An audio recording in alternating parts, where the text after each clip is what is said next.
Luis Nyaundi, KTN. And keeping it to the classes, thousands of junior secondary school teachers across the country are now demanding for junior schools to be granted full autonomy with independent leadership, governance, and tailored investment. The educators affiliated to the Kenya Union of Post-Primary Education Teachers, KUPPET, argue that the government's decision to domicile JSS within primary schools has led to widespread confusion affecting administration, sports, and other co-curricular activities. Stephen Zioka with more details. In various counties across the country, the JSS teachers made demands petitioning the National Assembly to make a review of sessional paper number 2 of 2024 on the national education policy to grant junior schools autonomy. Speaking to the press in Makindu Township, Makueni County, the teachers urged the government to establish a clear administrative framework for GSS. We emphasize that without autonomy, the competency-based education cannot be effectively implemented. We are advising the government to consider deploying qualified administrators from job group D5, D3, D2, D1, and C5.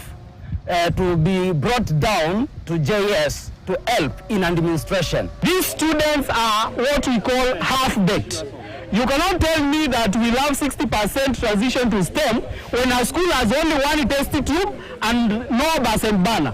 How are we going to tell these students that they are supposed to join science and mathematics without the experience of laboratories? KUPPET leadership say primary schools hosting junior secondary schools are under-resourced with inadequate laboratories, libraries, hence defeating the logic behind competence-based education.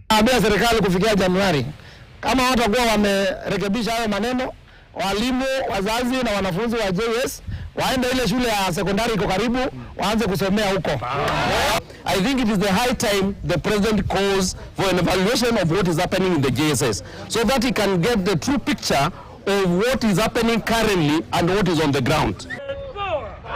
In Machakos County, GSS teachers say they either need full autonomy or leadership under secondary school heads if the government cannot establish a comprehensive, free, and a compulsory junior secondary school system. We are going for an exam. The challenge with this exam is one, the books came this term.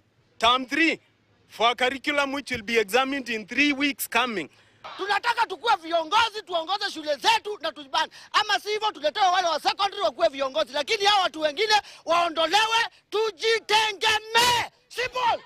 Meanwhile, in Embu County, the teachers decried mistreatment and intimidation from the heads of primary schools. Kila wakati hakuna pesa na serikali inatuma hela kila wakati.